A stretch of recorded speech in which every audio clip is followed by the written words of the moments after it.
Bienvenue dans Suspect numéro 1, votre magazine de faits divers. Nous sommes en mai 1989 à Avallon, au cœur de la Bourgogne. En pleine nuit, un homme pénètre au domicile d'une étudiante. Elle s'appelle Sylvie Baton, elle a 24 ans.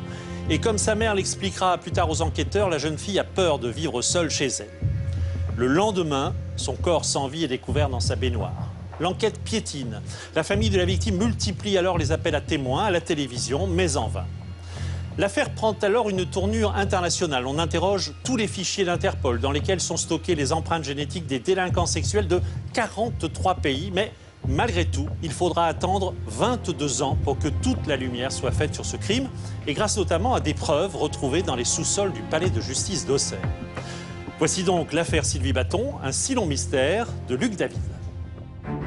Sylvie Baton, c'est une jeune fille sans histoire apparente. Pas du tout excentrique, très simple. Son corps sans vie est retrouvé dans sa baignoire. Crime de rôdeur, meurtre passionnel. Je l'ai un peu poussé dans les bras d'un autre, comme on dit. Ou règlement de compte entre amis. On souhaiterait tellement que ce soit un extraterrestre. Un meurtrier est en fuite. Une enquête internationale est lancée. Qui Vous passez votre temps avec ce point d'interrogation et ça peut être un proche. Moi, j'étais le cousin de Pablo Escobar. La justice retrouve décès vieux de 17 ans. Là, les gens ont commencé à se dire, ça va être pas si simple que de trouver vite. Je me retrouve à devoir chercher une aiguille dans une botte de foin. Le coupable sera-t-il enfin arrêté? Je n'ai pas tué et je n'ai pas violé Sylvie Baton. C'est quand même d'évidence comme une erreur. Une famille brisée face à un mystère sans fin, l'affaire Sylvie Baton. 5 mai 1989. Nous sommes à Avallon, une petite ville paisible de 7000 habitants, située dans le sud du département de l'Yonne, en Bourgogne. Ce jour-là, dans l'après-midi, une habitante, Danielle Baton, décide de passer voir sa fille, Sylvie. Danielle est en compagnie de son frère, car cette mère de famille est inquiète. Depuis la veille, sa fille ne répond plus au téléphone, et ce n'est pas dans son habitude. Depuis quelques mois, Sylvie Baton réside dans cette maison coquette. En arrivant, la mère de Sylvie Baton ne prend pas la peine de sonner, car la porte est entrouverte. À l'intérieur, c'est un joyeux désordre, comme si on avait fait la fête. Mais un peu plus loin, dans la salle de bain,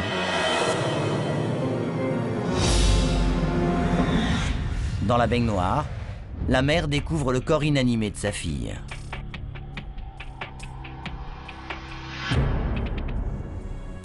C'était le jour de la fête d'Avallon, le jour de l'inauguration, il me semble. Et on est parti donc avec l'ambulance à cette adresse pour une personne à l'origine malade ou blessée, je ne sais plus l'origine exacte. Dans la baignoire, Sylvie Baton est dénudée. En attendant les secours, sa mère la sort de l'eau, puis l'enroule dans une couverture, s'accrochant à un espoir que sa fille soit encore en vie. On est arrivé sur place donc avec l'ambulance, 3 sapeurs-pompiers accompagnés du SMUR, donc un médecin. On est rentré à l'intérieur de la maison. Le médecin SMUR a fait les premiers gestes et il a constaté le décès de cette personne. Il est 18h02. Sylvie Baton est déclarée cliniquement morte. La jeune fille avait 24 ans. Son corps est amené à la morgue d'Auxerre pour l'autopsie. Dans le journal local, la mort de Sylvie Baton ne fait que quelques lignes. La presse évoque même un suicide ou un accident. Les gendarmes examinent alors la scène de crime, susceptible de fournir des réponses à cette énigme. Sylvie Baton est morte dans des conditions particulièrement atroces. Le corps présente de nombreuses traces de coups. La jeune victime a été étranglée et a subi des violences sexuelles. Pour les gendarmes, le tueur est probablement un homme puissant, une force de la nature. Dans son rapport d'autopsie, le légiste confirme. Sylvie Baton a été étranglée. Elle présente des hématomes au visage. La victime a été ligotée et violée à de multiples reprises. Les médecins notent aussi la présence d'alcool dans son sang. À Avallon, la nouvelle se répand comme une traînée de poudre. C'est la consternation. Je me souviens très bien, à l'époque, d'avoir été très frappé par le lieu. C'est presque une maison de poupée, une maison de dessin animé, des choses qui, dans notre imagination, portent vers l'enfance, vers l'innocence. Et aujourd'hui encore, quand je passe devant, je ne peux pas vous dire autre chose que j'y pense toujours. 25 gendarmes sont mobilisés pour élucider l'affaire. À la recherche d'un éventuel mobile, les enquêteurs explorent le passé de Sylvie Baton, une étudiante apparemment sans histoire. Elle vit à l'époque une belle histoire d'amour avec un certain Carlos. Quand j'ai rencontré Sylvie, elle était encore en terminale, il me semble, au lycée. On avait beaucoup de choses en commun, on passait des journées entières à lire, des soirées, on avait une vie des plus normales, quoi, hein, des plus... Enfin, pas banales, mais on pourrait presque dire ça, ouais. À l'université de Dijon, où Sylvie Baton est étudiante en lettres, la jeune fille n'a aucun ennemi, aucun différend récent avec un professeur ou un ami. Une fille modèle pour ses parents. Sylvie, c'était une fille formidable, c'était un trésor pour moi. On était soudés, on faisait fusion. J'étais très fier de ma fille, très. Dans le fond, je l'avais montée sur un piédestal, moi. Et comme toutes les jeunes filles de son âge, Sylvie Baton a des rêves plein la tête. Elle voulait être prof de français, de lettres. C'était son but, quoi. Elle n'était pas très loin, hein, là. Rien dans la région n'explique la disparition brutale de Sylvie Baton. Son père est cuisinier, sa mère est secrétaire dans une entreprise locale où Sylvie travaille pendant les vacances d'été. Sylvie Baton a un frère cadet, Marc, âgé de 18 ans. Il s'agit d'une famille très soudée. Les gendarmes débutent leur enquête de voisinage. Mais personne, pour le moment, ne se souvient du moindre incident qui peut expliquer le crime. C'était une petite jeune fille très discrète, qui parlait peu, qui était très gentille. Bonjour, on parlait de la pluie du beau temps, mais pas du tout excentrique, très simple. L'enquête s'annonce donc compliquée. Les gendarmes explorent alors l'emploi du temps de Sylvie Baton le soir de l'assassinat. Selon sa mère, le soir du drame, Sylvie a dîné en famille, au domicile de ses parents. Un dîner joyeux. Vers 23h30, l'étudiante rentre chez elle pour se coucher. Les parents de Sylvie Baton habitent à une dizaine de kilomètres du domicile de la jeune femme. Que s'est-il passé sur le chemin du retour? Sylvie Baton a-t-elle fait une mauvaise rencontre ou a-t-elle tout simplement décidé d'aller boire un dernier verre avant d'aller se coucher? Faute d'éléments, les gendarmes se rabattent sur la logique policière traditionnelle. Lorsque on débute une enquête, on sait qu'à 80%, les crimes de sang sont des crimes d'entourage. Les gendarmes s'intéressent alors logiquement au petit ami de Sylvie Baton, Carlos Ferrer, le suspect numéro 1. Les gendarmes montent un stratagème. Ils demandent à la sœur de Carlos de l'appeler pour lui annoncer que Sylvie a eu un simple accident. Elle m'a dit que Sylvie avait eu un accident grave. C'est ce que la gendarmerie, les policiers lui avaient demandé de dire, quoi. En fait, les enquêteurs veulent surtout observer l'attitude de Carlos, voir comment le petit ami de la victime réagit à l'annonce du décès. Ils m'ont demandé si je savais pourquoi j'étais là, etc.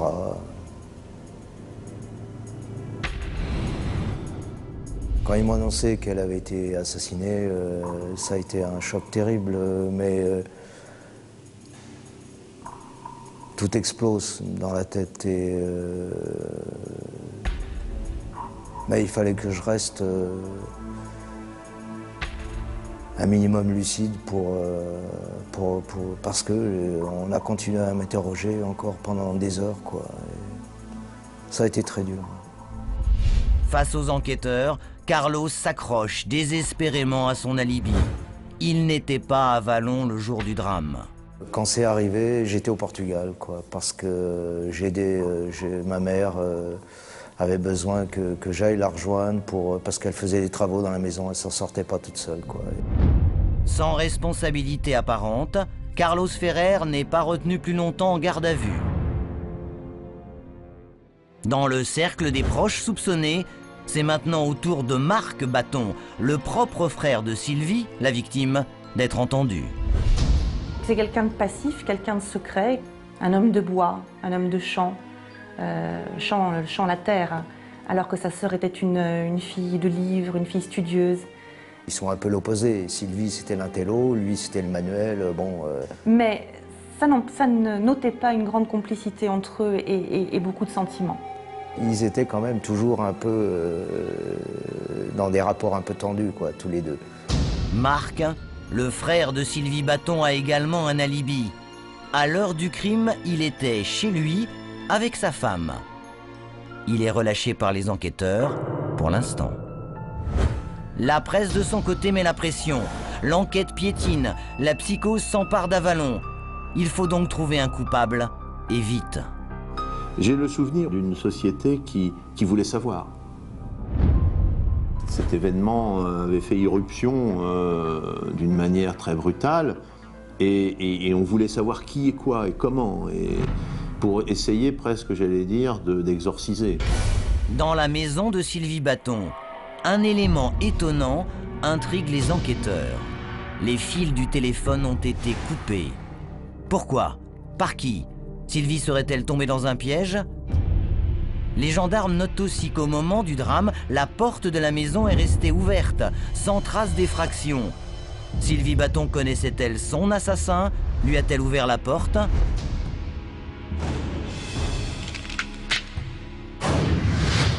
Les gendarmes remontent alors la piste des anciens locataires. Ils se sont intéressés aux anciens occupants de la maison qui auraient pu avoir encore une clé, garder un double de clé, quoi. Précisément, un ancien locataire, un certain Armando da Silva, retient l'attention des gendarmes. L'homme est impulsif, il affiche surtout un physique impressionnant, comme le tueur qui s'est acharné sur Sylvie Baton. Armando avait une réputation un peu de bagarreur, quoi. Enfin, pas forcément de bagarreur, mais de dur, parce que c'était un gars costaud et il fallait pas le chercher. Dès le premier interrogatoire, les gendarmes ont leur conviction. Ils ont face à eux l'assassin de Sylvie Baton. Vous avez passé 4 ans dans la maison, vous avez fait un double des clés, vous êtes sans emploi, vous êtes jeune, vous êtes peut-être impulsif. Armando da Silva a 29 ans. Il est au chômage après avoir quitté un job dans une boîte de nuit. Il habite dans la région depuis longtemps et il connaît la victime. Fin juillet 1989, 3 mois après la mort de Sylvie Baton, l'étau se resserre autour d'Armando da Silva. Après les intuitions, voici les preuves. Les cheveux retrouvés dans la baignoire et dans la chambre de Sylvie Baton sont ceux d'Armando.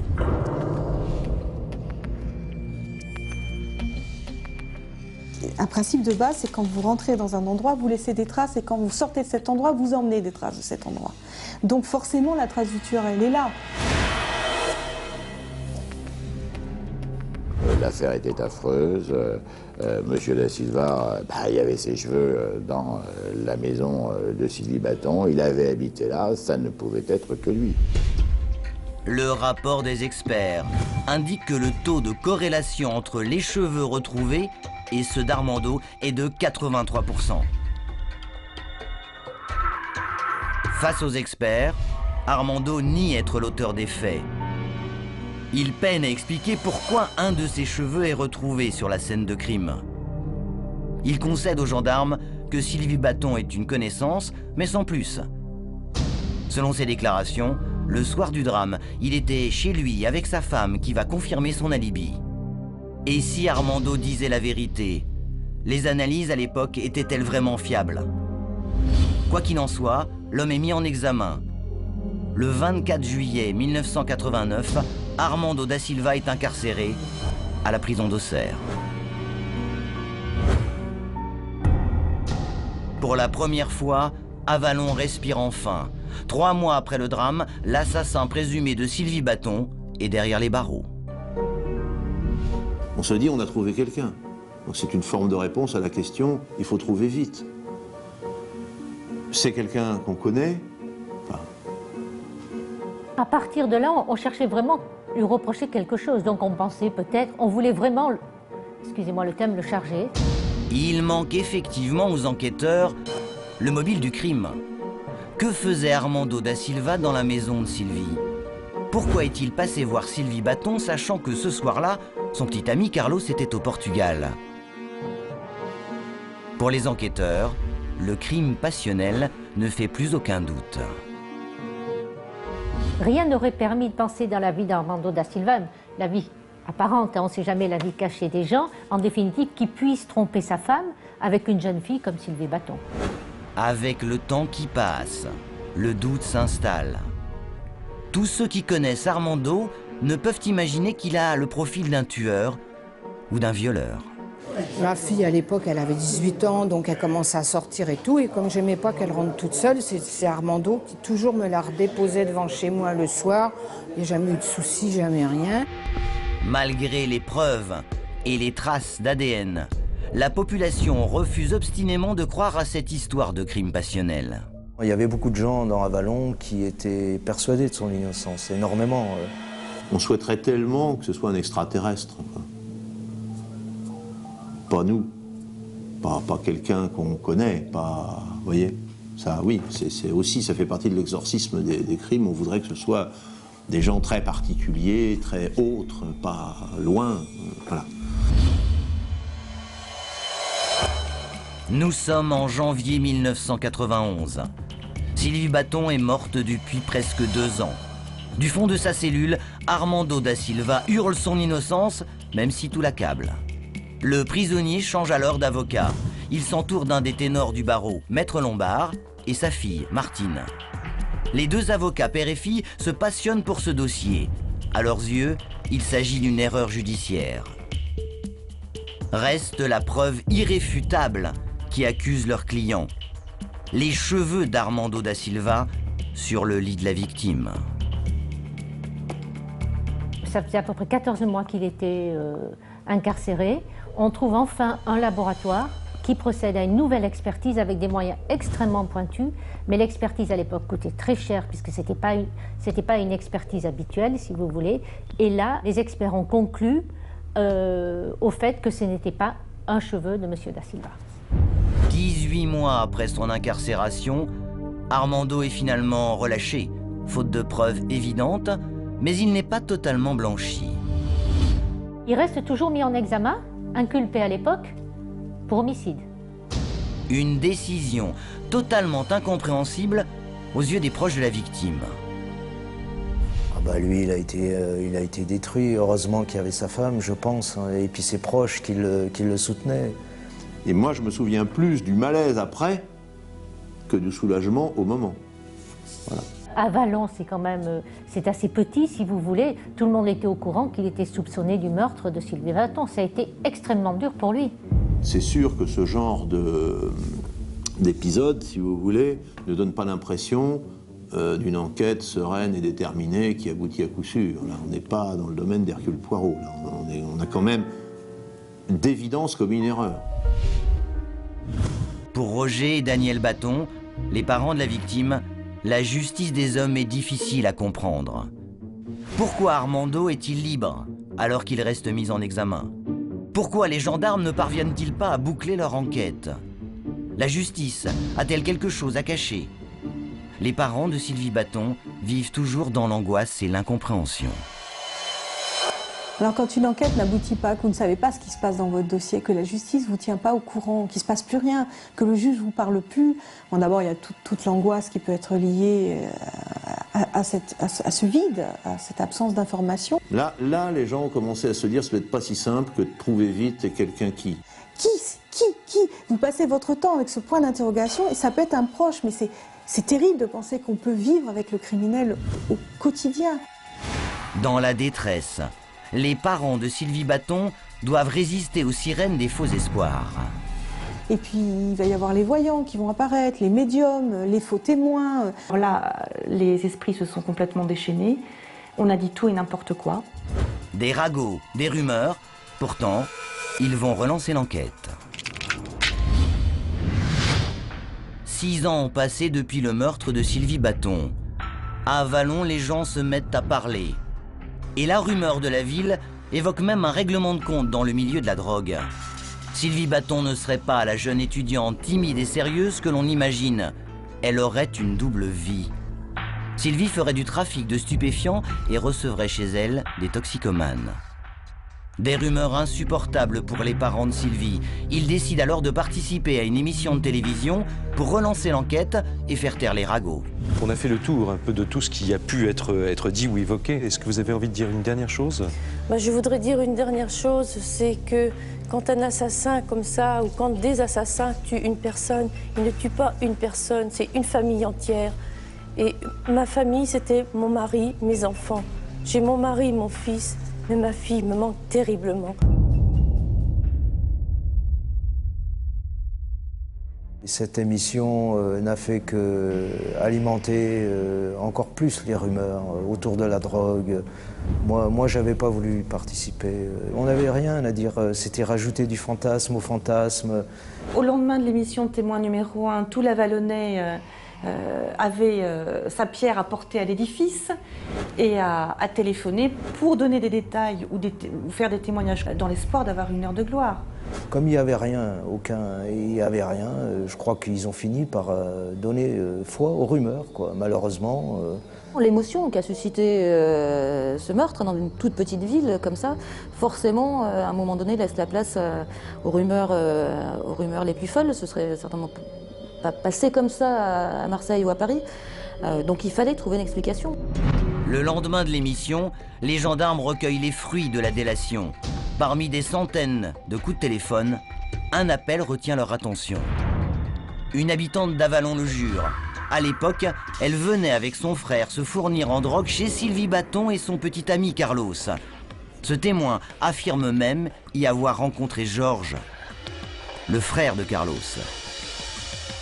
Et ce n'est pas tout. Le témoin accuse également Marc Baton, le propre frère de Sylvie Baton, déjà soupçonné. On le questionne encore sur ce trafic, sur le milieu dans lequel il pouvait baigner en 1989. Et les éventuelles implications de sa sœur dans un trafic de drogue également.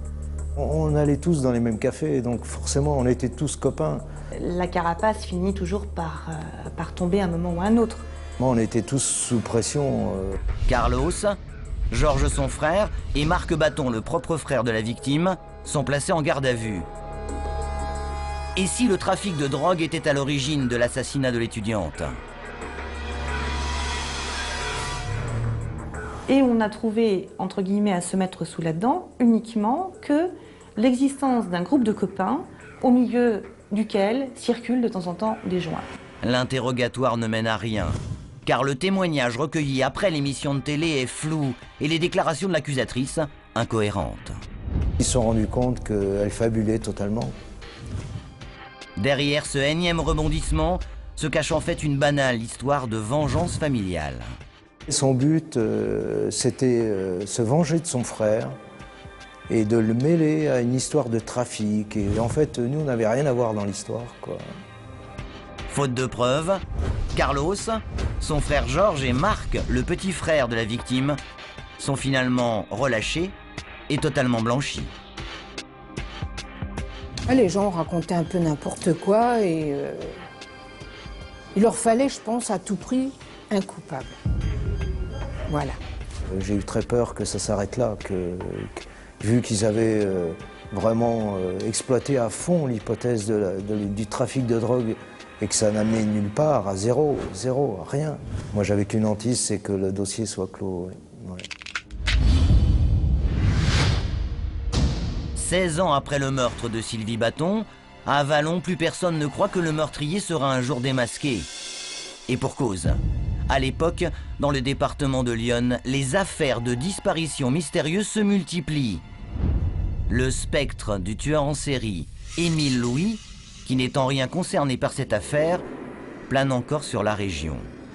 À l'époque, ça devait être assez douloureux dans Lyon pour les enquêteurs d'avoir tant d'affaires non résolues, surtout sur des jeunes femmes.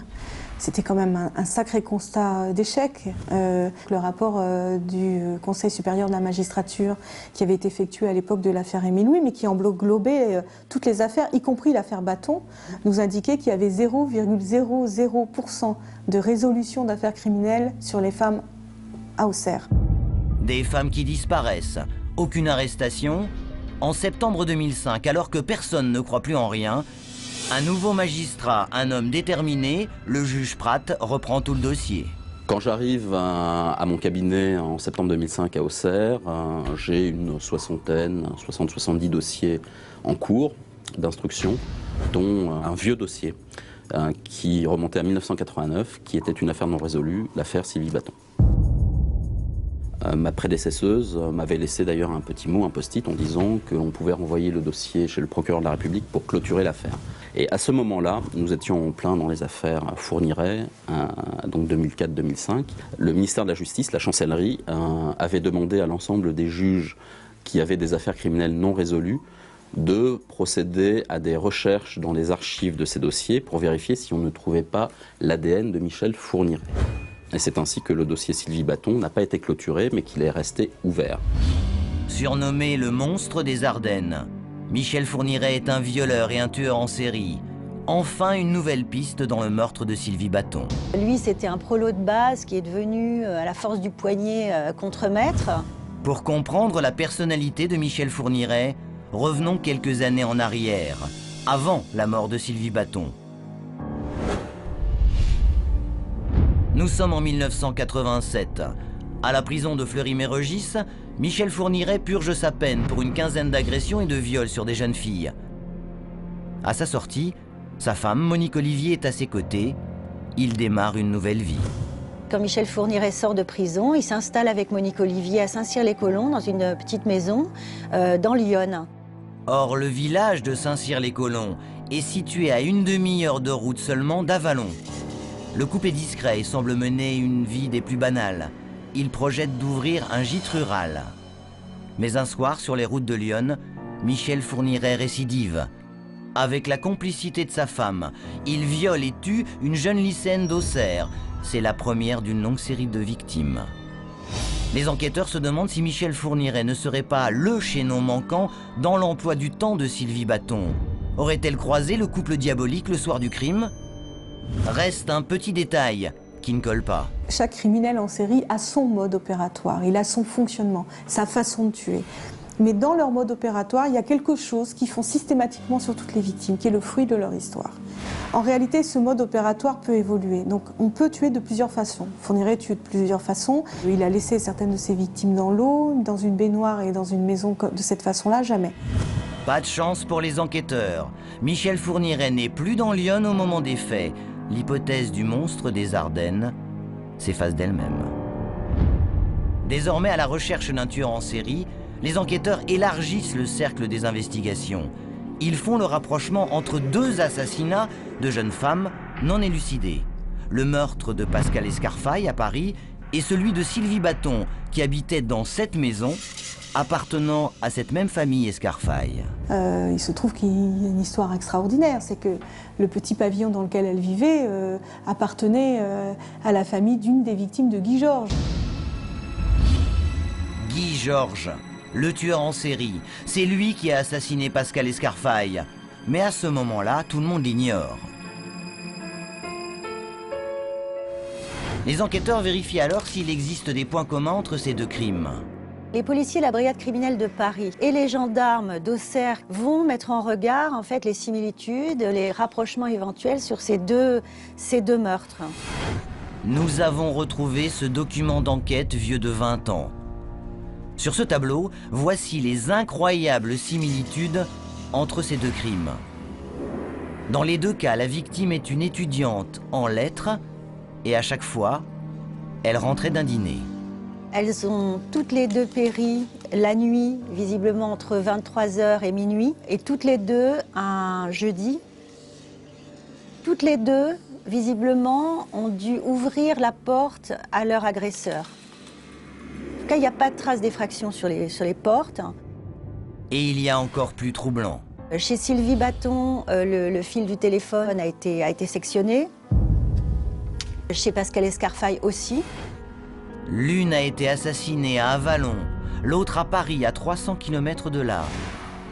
Mais surtout, dans les deux cas, c'est la même entreprise qui a installé le téléphone. Il n'en faut pas plus pour qu'un technicien qui fait de fréquents allers-retours entre Paris et la Bourgogne soit interpellé. Sachant que ce type allait à Dijon, allait à Avallon, était susceptible d'avoir pu aussi rencontrer Sylvie Bâton, il est devenu à un moment donné le suspect numéro 1. Mais une fois de plus, les enquêteurs font fausse route. Il ne s'agit que d'une stupéfiante coïncidence. L'installateur est mis hors de cause. Pour le juge Pratt, qui ne veut pas lâcher l'enquête, il faut tout reprendre à zéro. Et pour commencer, il faudrait mettre la main sur les preuves où l'on peut retrouver des empreintes génétiques du tueur. Mais où sont ces scellés vieux de 17 ans? J'arrive dans la salle des scellés avec l'aide d'un greffier, et là, nous nous rendons compte que les scellés ont disparu. Sans scellés, sans preuves, l'enquête est-elle condamnée? Donc nous avons fouillé l'ensemble du sous-sol du palais de justice d'Auxerre et un coup de chance véritable, nous avons retrouvé les scellés. Je les ai retrouvés sous une table, dans un carton, dans une pièce où ils n'avaient rien à faire, qui était une pièce où visiblement ils étaient destinés à partir à la destruction.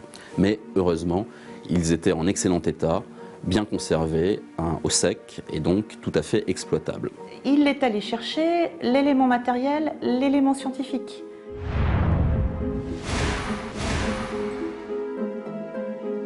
J'ai donc sélectionné un certain nombre de ces scellés.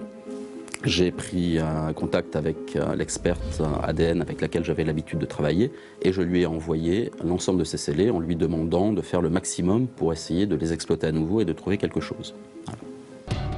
Et le 24 juillet 2006, le laboratoire découvre 2 traces de sperme mélangées à du sang. Un ADN masculin, une tache de la taille d'un grain de sel, c'est l'espoir qui renaît. Il y a un pourcentage assez élevé de probabilité que cet ADN masculin inconnu corresponde à quelqu'un qui serait ou un frère ou un cousin, du moins quelqu'un de la famille de Carlos Ferrer. Et là, dans le dossier, apparaît une personne, c'est le frère. Coup de théâtre. Pour la 3e fois depuis 17 ans, Georges, le frère de Carlos, déjà mis en cause pour l'histoire du vrai-faux trafic de drogue, est à nouveau placé en garde à vue. Georges Ferrer doit expliquer pourquoi, avec une probabilité de 98%, on retrouve son ADN sur le lit de Sylvie Bâton. Ils ont remis mon frère en garde à vue et là il a eu, il a morflé un peu quoi. L'ADN l'accusé à 98,6%, ça laisse pas beaucoup de place au doute quoi. Et pourtant, doute, il y a. Le magistrat ordonne des analyses complémentaires.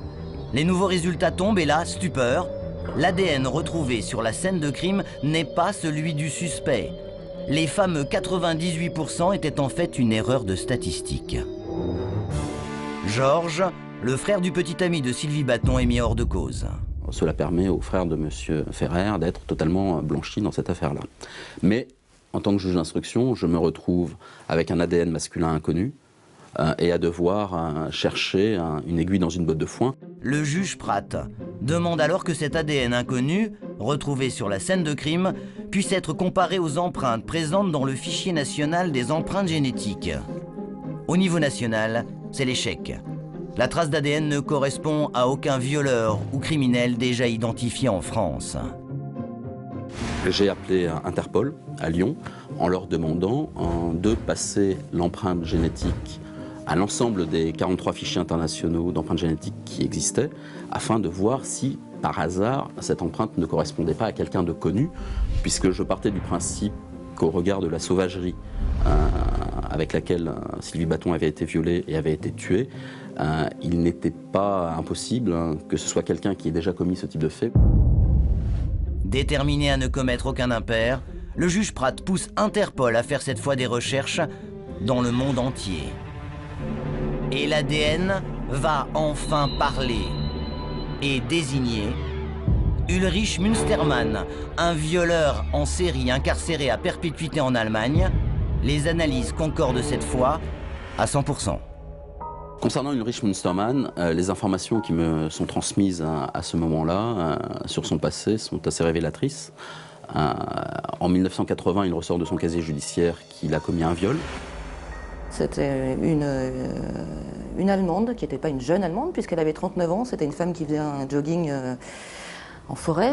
Donc il démarre sa vie sexuelle par un viol. 2 ans plus tard, Ulrich Münstermann sort de prison et récidive. Cette fois, Münstermann viole et tue dans des conditions atroces une jeune fille de bonne famille. Münstermann a alors 24 ans, le même âge que sa victime. En Allemagne, l'affaire fait grand bruit, mais le meurtrier est introuvable. Par la suite, il commettra 2 autres viols. Et il disparaît des compteurs radars, hein, ça c'est clair, il disparaît. Il part en France, on sait qu'il vient à Paris, on sait qu'il va descendre au moins à Auxerre. D'après ce qu'on me dit à l'époque, il avait peut-être des amis dans la région, ça n'a jamais été élucidé. Et puis ensuite, on voit qu'il repart sur l'Angleterre. En 1993, à l'occasion d'un banal contrôle de routine, Ulrich Münstermann est arrêté par la police anglaise.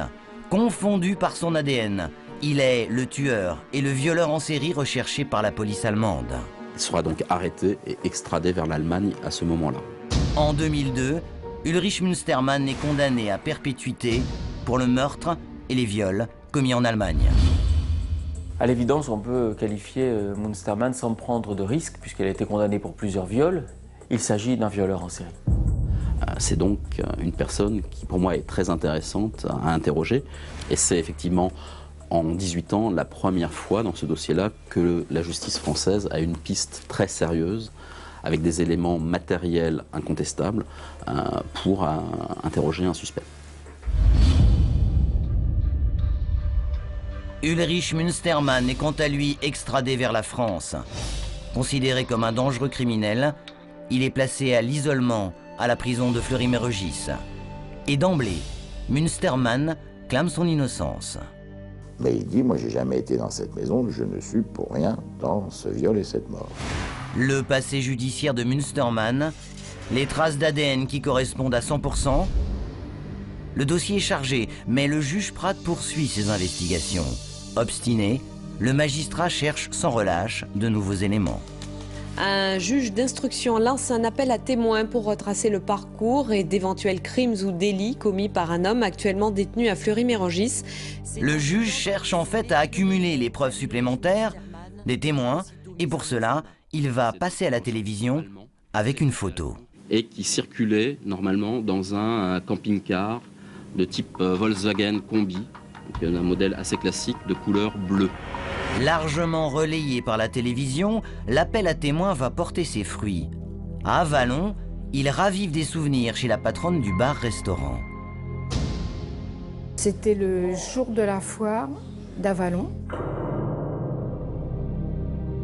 J'ai vu le matin un homme rentrer, il s'est mis là, au bout du comptoir. Je me souviens que c'était, il était de race blanche, un blond, châtain blond un petit peu, assez grand, sportif. Ulrich Münstermann, l'homme fait plus d'1,80 m. C'est un culturiste, une force de la nature qui pourrait venir à bout d'une jeune fille d'à peine 60 kilos. Ce qui m'a frappé, c'est qu'il était tout griffé. Vous voyez, sur les avant-bras. On a dit, tiens, il a dû se battre avec sa femme, ou vous voyez, bon, des blagues de comptoir. Hein. Et j'en ai fait part à la gendarmerie, évidemment. À l'époque, en 1989, les enquêteurs ne prennent peut-être pas assez au sérieux cette déposition. En 2007, cette déclaration est versée au dossier. À cas exceptionnel, procédure hors du commun, pour la première fois dans les annales de la justice, le juge Prat demande à un expert psychiatre d'assister aux auditions. Les expertises psychiatriques sont primordiales. Moi, je voulais véritablement que l'expert psychiatrique puisse voir Ulrich Münstermann sur une longue durée et en situation. Pour le juge et le psychiatre, il s'agit de cerner l'homme dans toute sa complexité, de percer ses contradictions, de dévoiler ses mensonges, de comprendre son raisonnement, d'observer sa gestuelle et l'image qu'il a de lui-même. L'impression qui se dégage, c'est un homme qui a du charisme, c'est un homme qui donne une impression de force, et je dirais même, ça a choqué quand j'ai pu dire ça, de dignité. Dès que cet homme prenait un stylo, même pour signer un procès-verbal d'audition, vous aviez 3 gendarmes armés qui se rapprochaient de lui, c'est extrêmement impressionnant. Donc on peut parfaitement imaginer aussi, ou tenter d'imaginer, ce que pouvait ressentir la victime face à un culturiste de 120 kg de muscles, qui peut inférioriser pratiquement 3 ou 4 gendarmes en uniforme. 4 octobre 2011. 22 ans après la mort de Sylvie Baton, le procès pour le viol et l'assassinat de la jeune fille s'ouvre enfin devant la cour d'assises d'Auxerre. Le procès doit durer 5 jours. Déjà condamné à 22 ans de prison pour meurtre et viol en Allemagne, Ulrich Münstermann, 53 ans, clame son innocence depuis son arrivée en France. Il dit se présenter devant les jurés avec de nouveaux éléments. Il est défendu par Maître Revest. Cet homme mérite d'être défendu, il y a un vrai doute. L'ADN qui est infaillible, il ne peut pas dire qu'il n'a pas croisé Sylvie Baton. En revanche, l'ADN ne prouve pas qu'il l'a tuée. Dès le premier jour du procès, l'accusé est très impressionnant. Il rentre tout à fait sûr de lui, la tête haute. C'est la puissance. Puissance physique, puissance mentale. On a ressenti une espèce de mur en face de nous. Un détachement, une froideur qui sont assez glaçantes. On n'a pas l'impression que c'est lui qui est jugé pour des faits extrêmement graves. J'ai vu un sadique qui riait, qui s'amusait, qui prenait plaisir à nous voir souffrir, quoi.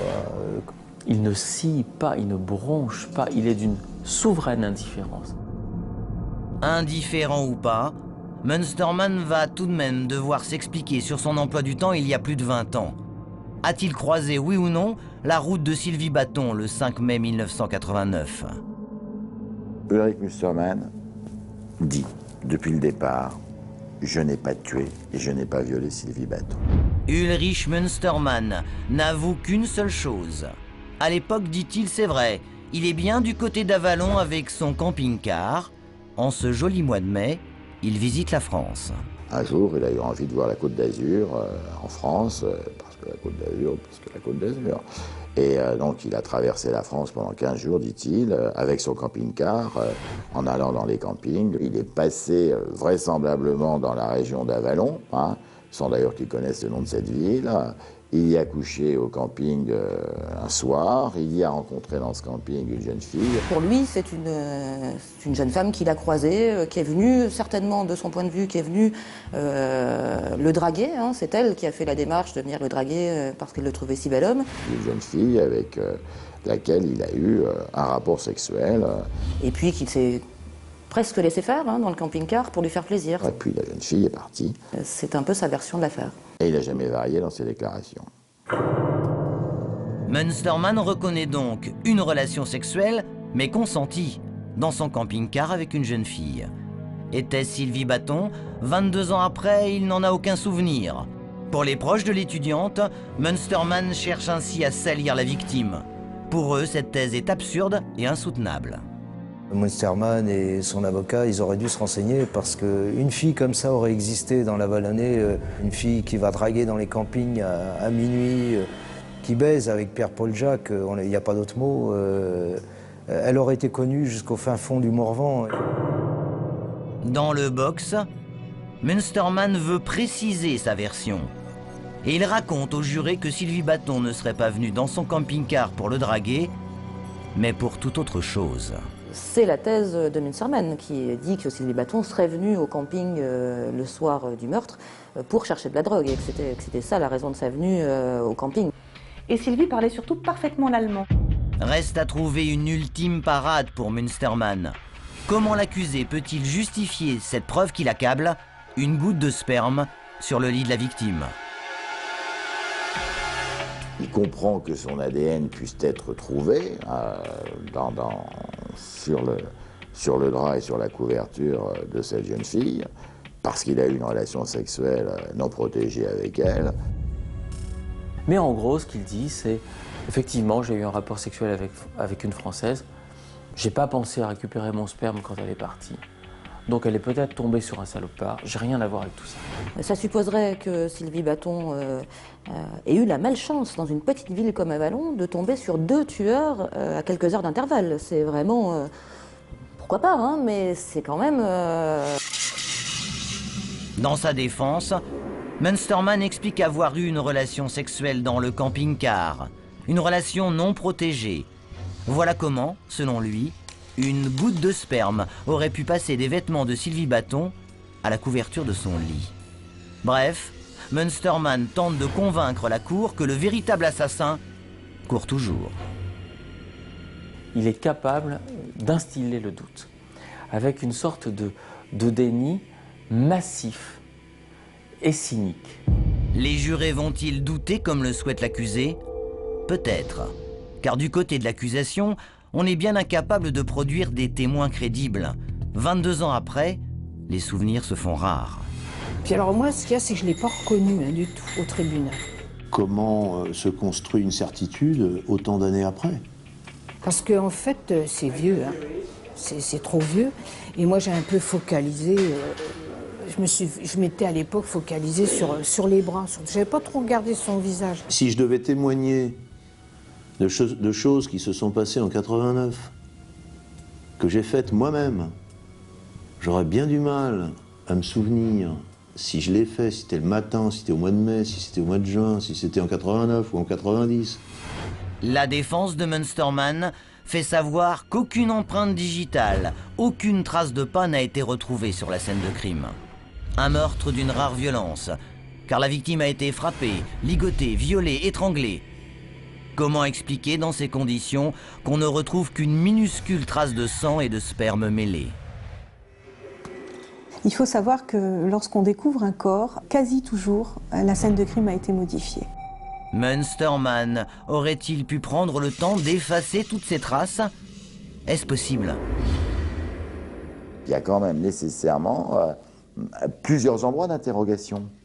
Mais il fait douter. Il fait douter alors qu'on a de l'ADN à ne plus savoir qu'en faire. Et l'ADN ne suffit pas. Dans un instant, vous allez découvrir l'incroyable rebondissement du procès d'Ulrich Munsterman. Pourquoi une nouvelle piste apparaît-elle le dernier jour du procès? Dans le soir du meurtre, il a vu rentrer chez Sylvie Baton un noir. Alors, qui était vraiment la victime? Ulrich Munsterman va-t-il gagner l'intime conviction des jurés?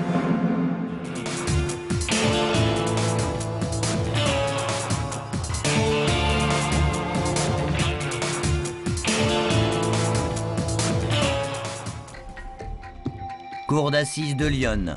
Le procès d'Ulrich Munsterman en est à son dernier jour. La défense évoque alors un élément qui n'a jamais été dévoilé. Sylvie Baton, la jeune fille rangée, avait un amant. Sylvie Baton, elle avait, en tout cas, il a eu avant les faits une relation avec un garçon ghanéen. C'était une histoire qu'elle avait à Dijon en parallèle avec son histoire d'Avallon avec M. Ferrer. Un détail qui semble avoir été ignoré par les enquêteurs. Je l'avais délaissé, j'avais eu moi-même 2-3 aventures et je l'ai un peu poussé dans les bras d'un autre, comme on dit. Mais la circonstance que Sylvie Baton avait eu une relation amoureuse avec un noir, ça a alimenté la chronique. Et il était très amoureux. Et il semble quand même que ce soit elle qui ait mis fin à cette relation. Il était dijonnais, Sylvie Baton a eu une aventure de quelques semaines, je crois, uniquement avec lui. Et puis cette aventure a tourné court et leurs chemins se sont séparés. Elle a refait, elle est revenue dans les bras de M. Ferrer et il s'est marre. Comment expliquer que cette piste surgisse 22 ans après le drame? Pourquoi les enquêteurs ne se sont-ils pas attachés à cette liaison? Il y a plusieurs personnes qui ont été entendues au début de l'enquête, dont au moins une dit très précisément que ce soir-là, dans le soir du meurtre, il a vu rentrer chez Sylvie Baton un noir. Alors, Ce jeune homme d'origine ghanéenne pourrait-il être le tueur de Sylvie Bâton? Serait-il venu lui réclamer des lettres qu'elle aurait pu garder chez elle, comme le laisse entendre l'avocat? Et il apparaît qu'il lui a écrit un certain nombre de lettres dans lesquelles il se plaignait de cette rupture imposée par Sylvie.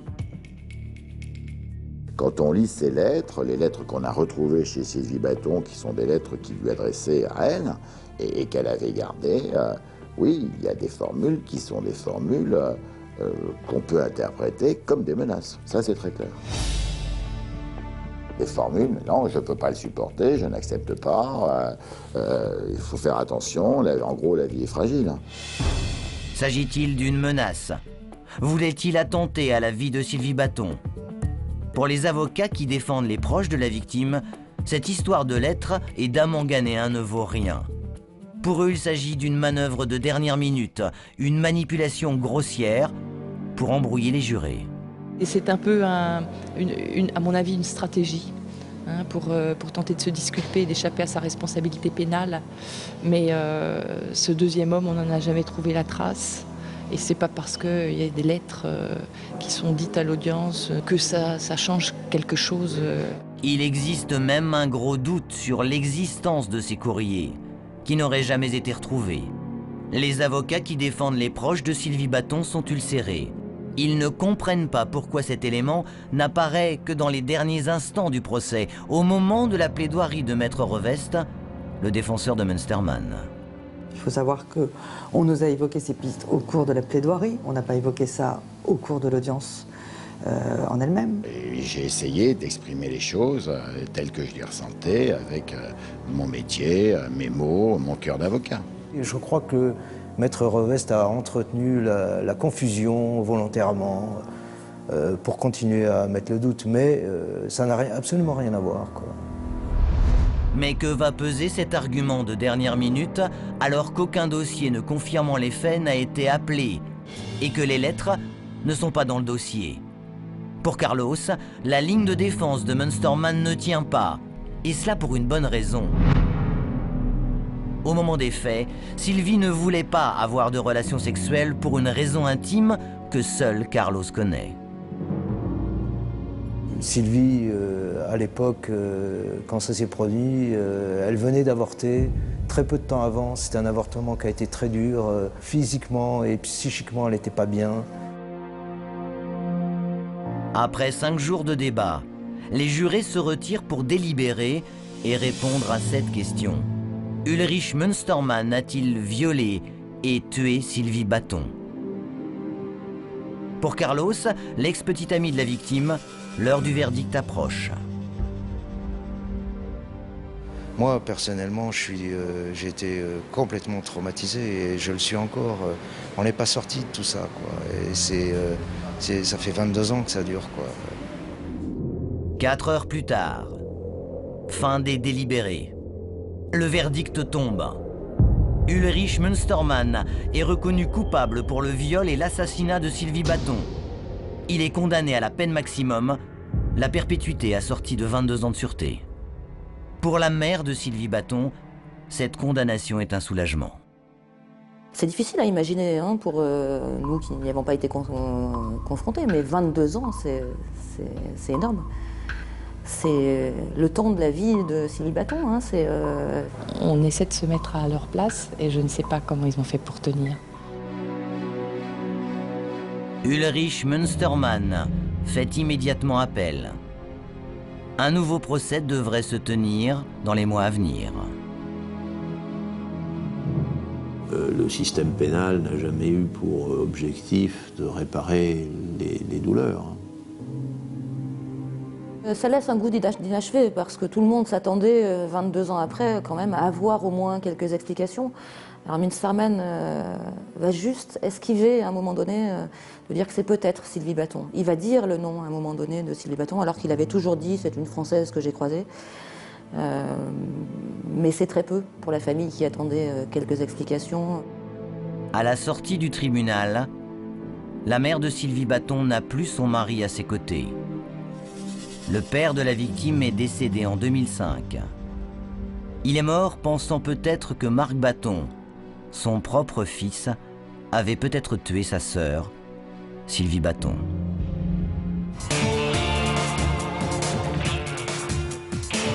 Nous partons maintenant du côté de la Suisse, où, vous le savez sans doute, chaque année, près de 100 000 Français passent la frontière tout simplement pour aller travailler. Et c'est sans doute l'exemple qu'a voulu suivre lui aussi Freddy Liot il y a quelques années. Freddy Liot est carreleur, il a 25 ans, il est originaire de la Manche et lui aussi cherche du travail. Le 6 septembre 2007, la famille du jeune homme s'interroge quand même, car depuis quelques jours, l'ouvrier ne donne plus aucun signe de vie. Et ses parents s'inquiètent, d'autant qu'ils reçoivent d'étranges appels. Très vite, ils apprennent que leur fils a été enlevé. On leur demande une rançon de 75 000 €. Mais pourquoi ? Pourquoi ce kidnapping? Qui sont les ravisseurs? Doivent-ils alerter la police ou au contraire verser l'argent pour espérer un jour revoir Freddy vivant? Voici donc l'affaire Liot, un étrange enlèvement d'Andrea Rédinger et Valérie Thomas Laloubert. Près de la frontière suisse, un jeune maçon, Freddy Liot, 25 ans, disparaît mystérieusement. Sa famille vit dans l'angoisse.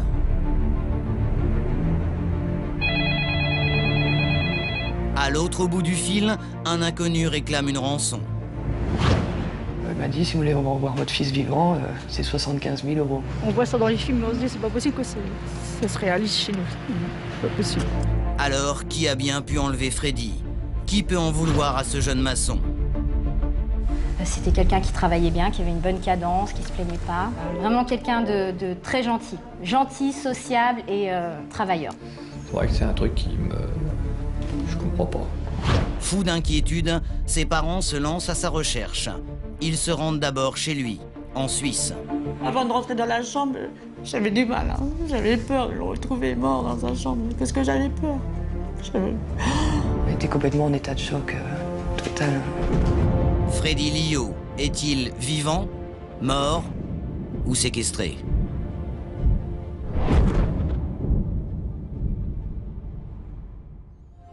Près du Mont-Saint-Michel, la petite ville d'Avranches en Normandie. C'est dans cette villa cossue que vit la famille Liot. François travaille dans le bâtiment, Anne-Marie est assistante maternelle. Ils ont 2 enfants, une famille sans histoire.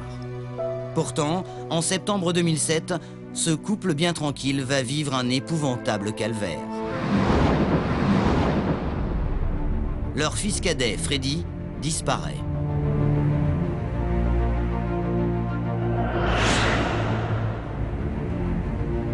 La chambre de Freddy. 4 ans et demi après cette disparition, la mère garde encore intacte la chambre de son fils.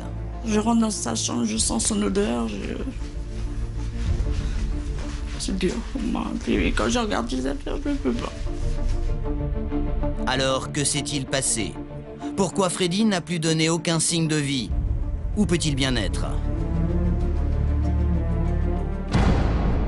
Dans ce pavillon bien tranquille, une famille va basculer dans l'horreur. Freddy travaille dans le bâtiment, comme son père. Il est carreleur, mais il ne trouve pas d'emploi en Normandie. Alors, en juin 2007, sur les conseils de sa sœur, il part en Suisse. Il quitte pour la première fois sa maison familiale. À Genève, il espère avoir plus de chance, plus d'argent, plus de liberté. Le jeune homme a envie de découvrir de nouveaux horizons. Ses parents ne le reverront jamais. En arrivant à Genève, Freddy Liot cherche du travail. Il se rend dans 7 agences intérimaires.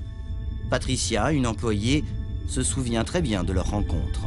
J'ai vu que c'était quelqu'un un petit peu réservé, un petit peu timide, mais tout de suite, au bout de 10 minutes, il a commencé à discuter avec les autres, avec moi, donc je pense qu'il s'est senti bien.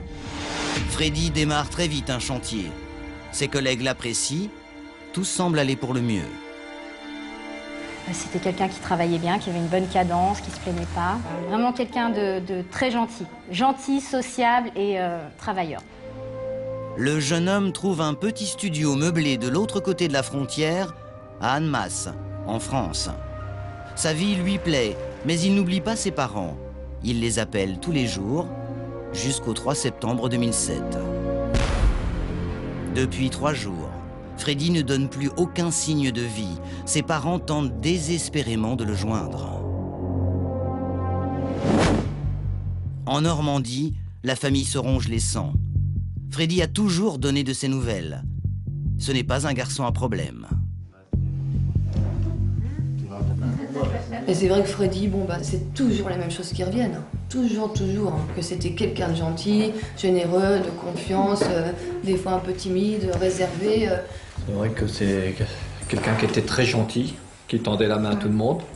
C'est vrai que c'est un truc qui me... je comprends pas. Freddy Liot reste injoignable. Aurait-il des ennuis? La famille va rester sans réponse jusqu'à ce soir du 6 septembre 2007, où elle va vivre un véritable cauchemar. Ce soir-là, il est 22h30. Anne-Marie, la maman, reçoit un appel inquiétant. À l'autre bout du fil, une voix d'homme. Je fais allô, puis c'était une voix quand même... Ils me disent, vous êtes la mère de Frédéric? Alors... Il n'a pas dit Freddy, il avait dit Frédéric. Frédéric. Alors, mais je dis, Frédéric, comment je lui fais? Mais il me dit, vous êtes la mère de Frédéric. Mais je voyais qu'il se fâchait et tout. Il commençait à mettre un peu sa voix assez... Et bon, je l'ai laissé parler et tout. Et puis il me fait comme ça, de toute façon, vous arrêtez à appeler à ce numéro-là parce qu'il est mort ou sinon il est mort. Anne-Marie et François sont désemparés. Comment interpréter ce coup de fil qui paraît si incohérent? S'agit-il d'un canular? Elle n'a pas compris s'il est... dit sinon il est mort ou il va être mort. Oui, mais voilà. Et là, ça a coupé. Et c'est là que j'ai dit à mon mari, j'ai reçu un coup de téléphone vraiment bizarre sur Freddy, il est mort ou il va être mort. Voilà. Les parents essaient de rappeler leur fils. En vain. Angoissée, la famille quitte la Normandie et part immédiatement à Annemasse. Ils roulent toute la nuit, près de 900 km, sans s'arrêter. C'est vrai que ça a été un voyage long, angoissant, on va dire, très angoissant. On ne savait pas ce qu'on allait trouver. 10 heures plus tard, à l'aube, ils arrivent enfin devant l'immeuble de Freddy. Leur fils est-il toujours là? Avant de rentrer dans la chambre, j'avais du mal. J'avais peur de le retrouver mort dans sa chambre, parce que j'avais peur. Oh là là, même pour marcher, j'arrive plus à marcher, j'ai peur de le trouver, j'ai peur. Oh mon Dieu, ça a été très très dur. Freddy habite au premier, mais l'escalier semble interminable. Les parents rentrent alors dans le studio, et là, personne. Malheureusement, il n'y avait rien. Non, et c'est là qu'on a été au commissariat, faire notre déclaration de disparition de Freddy. Épuisés, la peur au ventre, ils se rendent au commissariat pour signaler la disparition de Freddy Liot, ainsi que celle de sa voiture, une Xantia. Mais leur calvaire est loin d'être terminé. 2 jours plus tard, Anne-Marie reçoit un nouvel appel sur son portable et elle croit reconnaître la voix de son fils. Mon téléphone a sonné et c'était que des gémissements de mort. Il était en train de mourir. Il demandait du secours, il étouffait, il était dans l'agonie. Il ne demandait pas du secours, mais on sentait que c'était sa fin pour lui. Et au fond, c'était bien... C'était bien sa voix. C'était bien Freddy. Ça, jamais de notre Ah oui. Jamais. Freddy serait donc toujours en vie. La famille garde un mince espoir. Mais le soir même, 21h, nouvel appel. Nadia, la sœur de Freddy, décroche. Un homme prétend qu'il a enlevé Freddy et en échange de sa vie, il demande une rançon. Il m'a dit, si vous voulez revoir votre fils vivant, c'est 75 000 €. Et il croyait que c'était moi qui étais au bout du fil. Et je vous rappellerai pour la rançon, mais il me faut 75 000 €. Et le mardi, il fallait lui trouver pour le mardi la rançon de 75 000 €. Pourquoi demander une rançon à une famille aussi modeste? Anne-Marie est assistante maternelle et son mari travaille dans le bâtiment. Comment vont-ils rassembler une telle somme? Qui est cet homme qui prétend détenir Freddy? Nadia ne reconnaît pas du tout cette voix. Une voix bien méchante, bien autoritaire, bien sûr de lui. En tout cas, sa voix elle restera toujours dans ma tête. Le calvaire de la famille Liot n'est pas encore terminé.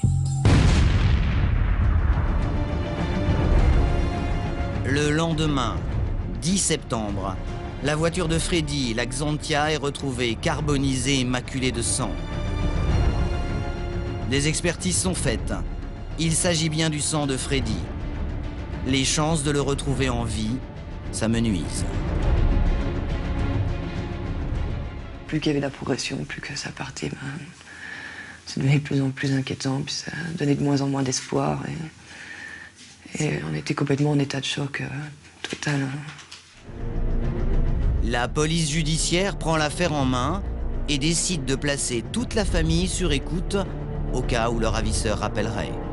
Une course contre la montre s'engage. Freddy a peut-être encore une chance d'être sauvé. Tout le monde est en alerte. La journée de mardi se passe. Aucun coup de fil. Mais le mercredi, 1h du matin. Nouvel appel. Nadia décroche. C'est le ravisseur. Il appelle pour fixer le lieu de remise de la rançon. Le rendez-vous est prévu le lendemain à Lyon, dans un parc. La famille reprend espoir. Va-t-elle enfin retrouver Freddy? C'est une enquêtrice de la police judiciaire qui se substitue à Nadia et se rend sur les lieux de remise de la rançon. Elle attend. Mais personne ne vient. Pourquoi le ravisseur n'est-il pas venu? Qui est cet homme mystérieux qui prétend détenir Freddy Liot?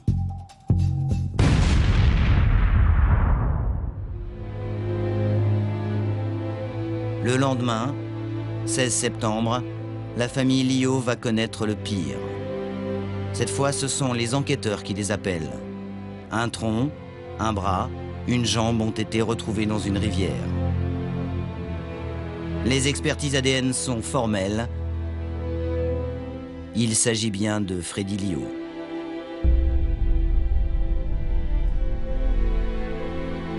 Catherine Poncet est journaliste dans la presse locale. Elle a couvert toute l'affaire. Le corps, le tronc de Freddy Liot a été retrouvé à moins d'1 kilomètre d'ici, sur un banc de sable par des pêcheurs. Et quelques jours plus tard, on a retrouvé un bras en Suisse, donc un peu plus loin encore. C'est des promeneurs qui ont retrouvé un morceau de jambe aussi, mais on n'a jamais retrouvé la totalité du corps de la victime. Pour les parents de Freddy, c'est l'anéantissement. C'est ça qui est... Les personnes qui restent souffrent énormément. Hein. C'est vrai que c'est très... Un meurtre, mais qui pouvait en vouloir à Freddy Liot? Un jeune homme célibataire de 25 ans, apprécié de tous et qui venait à peine de quitter le cocon familial.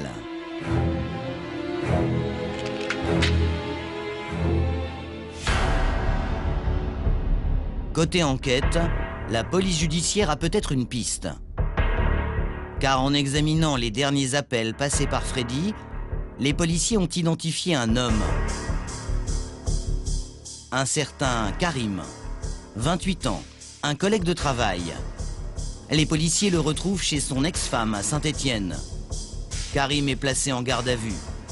Et après quelques heures, il reconnaît avoir vu Freddy ce jour-là, puis il avoue. Il est coupable de ce crime. Mais le frère de Karim ne veut pas croire une seconde à sa culpabilité.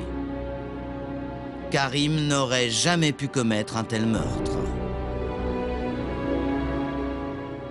C'est impossible. C'est impossible que ce soit lui qui ait fait ça. Donc moi, j'y crois pas. Vous pouvez me sortir tout ce que vous voulez, j'y crois pas. C'est impossible que mon petit frère ait fait ça. Voilà.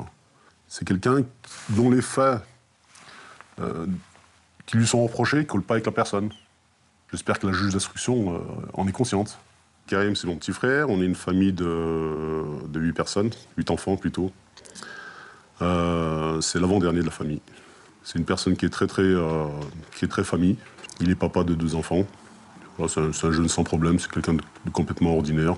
C'est une personne complètement lambda quoi, par rapport aux autres. Alors, Karim, ce bon père de famille, a-t-il assassiné Freddy? A-t-il découpé son cadavre et jeté ses membres dans une rivière? Quelques jours plus tard, le 24 juin, c'est le coup de théâtre lors de la reconstitution. Karim revient sur sa déposition et donne une toute autre version des faits. Ce n'est pas lui qui a tué Freddy.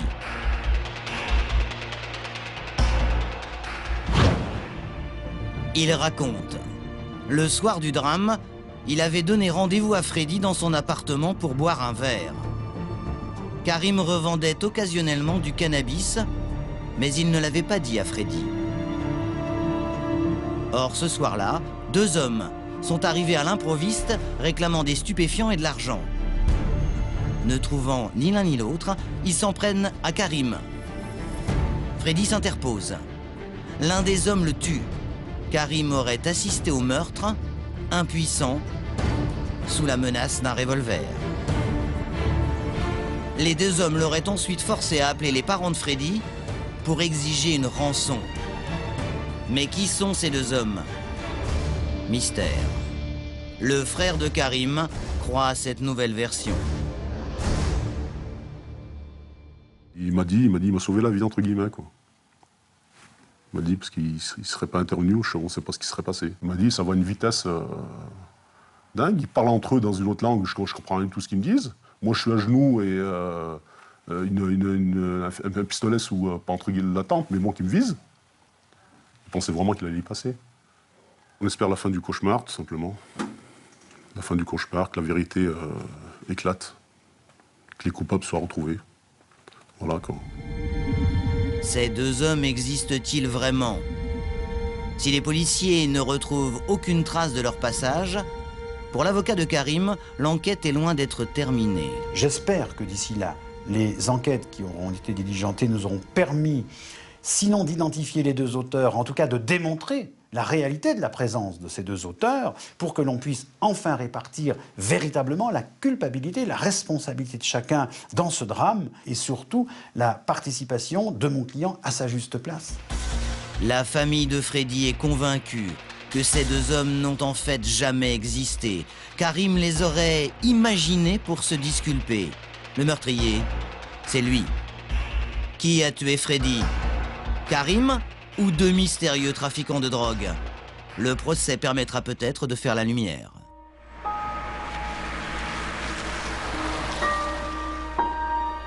Deux ans plus tard, Nadia, la sœur de Freddy, attend avec impatience l'ouverture du procès.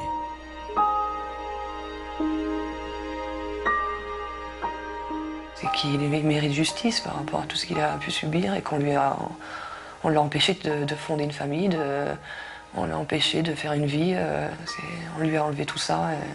Moi, ce qui pourrait m'apaiser, c'est qu'il y ait justice d'une manière ou d'une autre, qu'il y ait justice. Le procès s'ouvre demain. Comme chaque jour, les parents de Freddy se rendent sur la tombe de leur fils. Ils tiennent à lui montrer qu'ils sont toujours à ses côtés. Tu vois.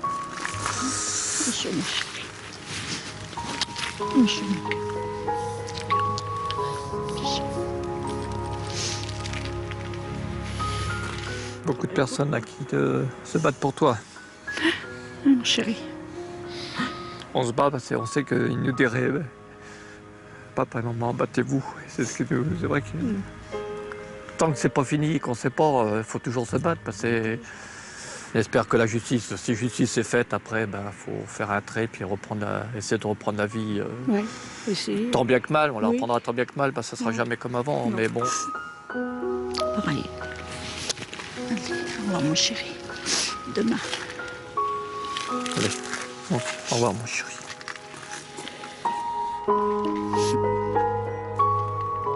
Freddy allait fêter ses 26 ans. Annecy, 1er mars 2009. Un jour terrible pour la famille Liot. Ce matin, le procès démarre. La famille n'a qu'une attente, découvrir enfin la vérité sur la mort de leur fils. Les mines sont crispées, la démarche un peu raide, Un moment horrible, mais ils veulent faire face.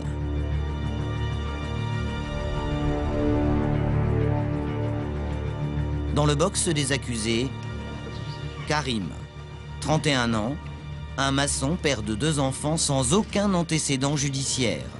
La famille de Freddy est tendue. Bon, j'attends de lui qu'il dise la vérité. Je saurais bien si c'est la vérité ou pas. Mais je vais pas baisser les yeux. Les yeux, ils sont bien rivés. C'est sûr. Quelle version du meurtre l'accusé va-t-il maintenant livrer à la cour? Karim est-il l'assassin ou s'agit-il d'un crime de dealer? Pourquoi Freddy Liot, ce jeune maçon apprécié de tous, est-il mort dans des circonstances effroyables? Que vont décider les jurés? Et quelle sera la réaction des parents de Freddy? Pour moi, c'est impardonnable et je suis désolée, il peut se garder sincèrement. Là, il nous a frappés, mais la prochaine fois, il va frapper notre famille.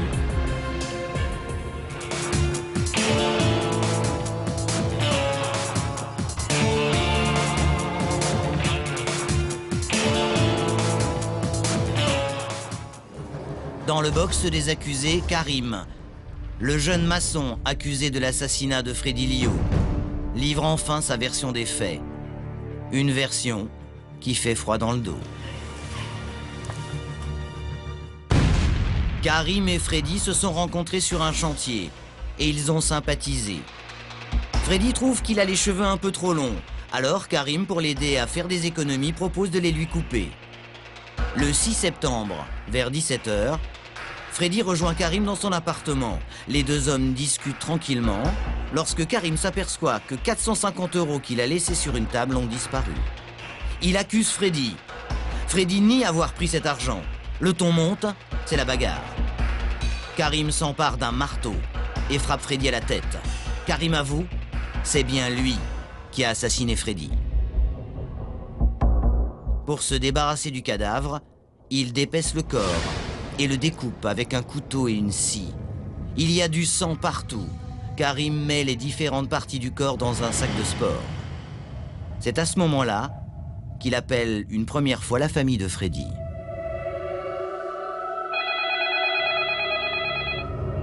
Il dépose ensuite le sac dans la voiture de Freddy et se rend 2 kilomètres plus loin, sur les bords de l'Arve, une rivière.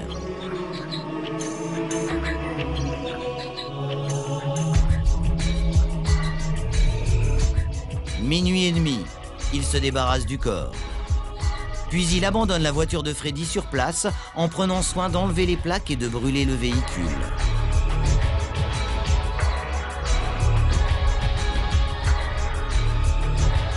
De retour à son appartement, il essaie toute la nuit d'effacer les traces du crime.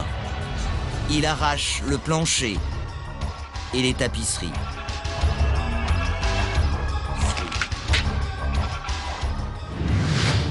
La famille de Freddy est horrifiée.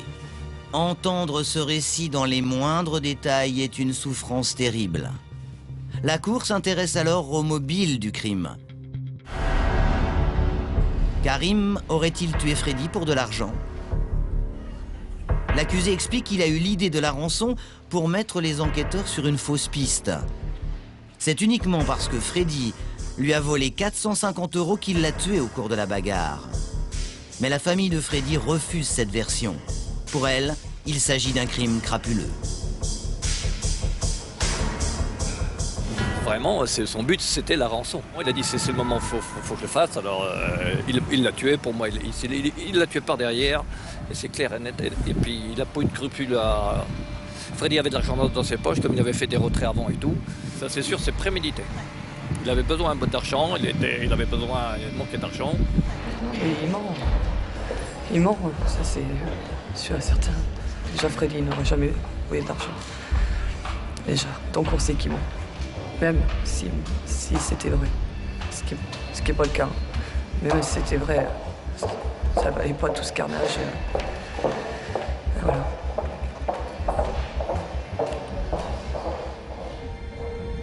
Le frère de l'accusé le défend. C'est un bon père de famille, Il n'aurait jamais tué pour si peu. Il est incapable de commettre sciemment un acte aussi barbare. C'est une bagarre qui a mal tourné, comme il peut en avoir des milliers en France et en Europe et dans le monde. Hein.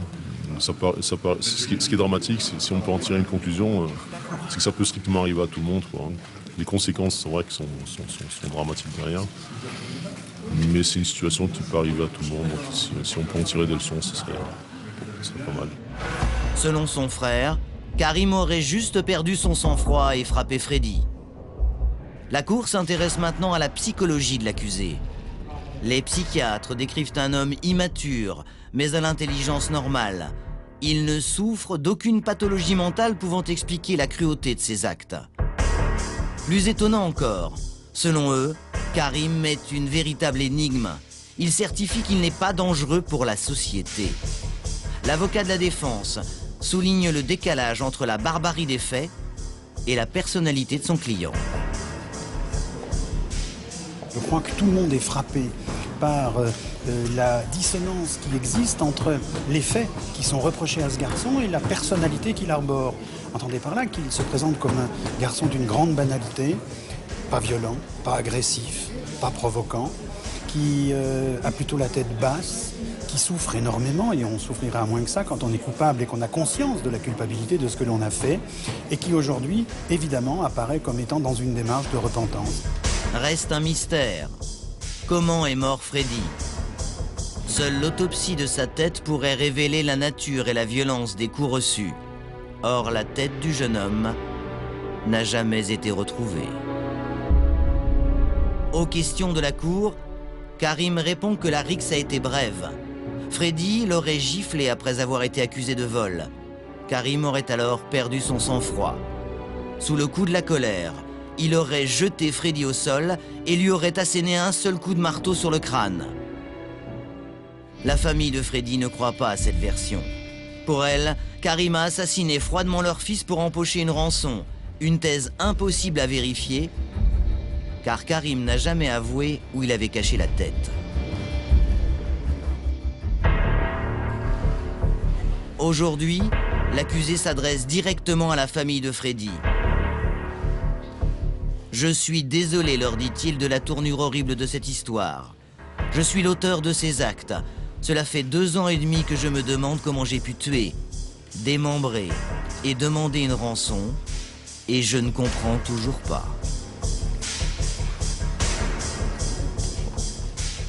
La première chose qu'il a faite, alors même qu'on lui avait à peine donné la parole, ça a été de s'adresser à la famille d'une manière extrêmement maladroite, mais avec beaucoup d'authenticité, pour dire « je demande pardon ». Alors bien sûr que ce pardon, on ne va pas le lui accorder comme ça. Il n'en demeure pas moins qu'il est quand même authentique dans cette démarche et que c'est vrai qu'il est envahi par cette culpabilité. La famille de Freddy refuse d'entendre ces paroles. Pour moi, c'est impardonnable et je suis désolée, il peut se garder sincèrement. Qui disent la vérité, voilà, si vraiment il est désolé. Quelqu'un comme ça, mais ils vont le relâcher, mais il va recommencer. Il va recommencer, c'est évident. C'est évident. Donc ce genre de personnage, il faut quand même, je pense, essayer de penser au... Parce que bon, là, il nous a frappés, mais la prochaine fois, il va frapper notre famille. Ouais, pour moi, c'est... Vous savez, perdre un enfant comme ça, on voit ça dans les films, mais on se dit, c'est pas possible que ça se réalise chez nous. C'est pas possible. Des trucs comme ça. Dans son réquisitoire, l'avocat général explique. En demandant une rançon, Karim a ajouté l'odieux à l'horrible. Le magistrat requiert le maximum de la peine encourue, 30 ans de réclusion. Il y avait quand même une accumulation de faits qui m'ont conduit à estimer qu'il n'avait strictement aucune circonstance atténuante. J'ai donc effectivement requis 30 ans, puisque c'est le maximum prévu par la loi, et je pense très sincèrement que si la loi avait prévu une peine plus lourde, je l'aurais requise également. Alors, que vont décider les jurés? Après une attente interminable pour la famille, les magistrats et les jurés reviennent dans la salle d'audience. Ils vont rendre maintenant leur verdict. Bien, l'audience est reprise. Voici les réponses de la Cour et du jury aux questions posées. Question numéro 1. L'accusé est coupable d'avoir en masse, le 6 septembre 2007, volontairement donné la mort à Frédéric Dion? La réponse est oui, à la majorité de 8 voix au moins. Question numéro 4. Accusé Karim Belli est coupable d'avoir en masse, le 6 septembre 2007, par quelque moyen que ce soit en espèce en le démembrant, porter atteinte à l'intégrité du cadavre de Frédéric Dion. La réponse est oui, à la majorité de 8 voix au moins. En conséquence des déclarations qui précèdent, la Cour condamne l'accusé Karim à la majorité qualifiée de 8 voix au moins, à la peine de 30 ans de réclusion criminelle et par déclaration spéciale. 30 ans de réclusion, le maximum. Pour la famille de Freddy, c'est un soulagement.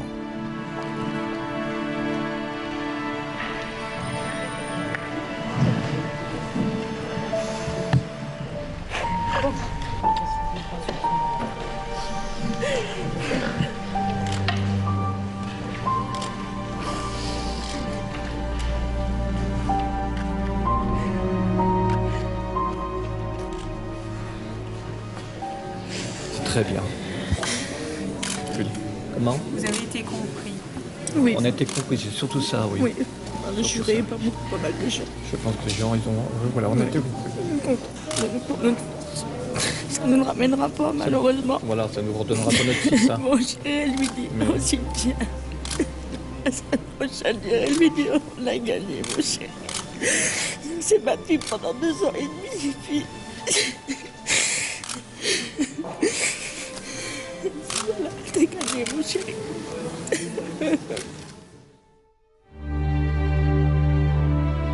L'accusé a fait appel de la décision. 1 an et demi plus tard, en octobre 2010, la Cour d'appel a rendu le même verdict. 30 ans pour celui que les journalistes ont surnommé le dépeceur. Aujourd'hui encore, la tête de Freddy n'a pas été retrouvée. En Normandie, ses parents pourront-ils un jour reconstruire leur vie ?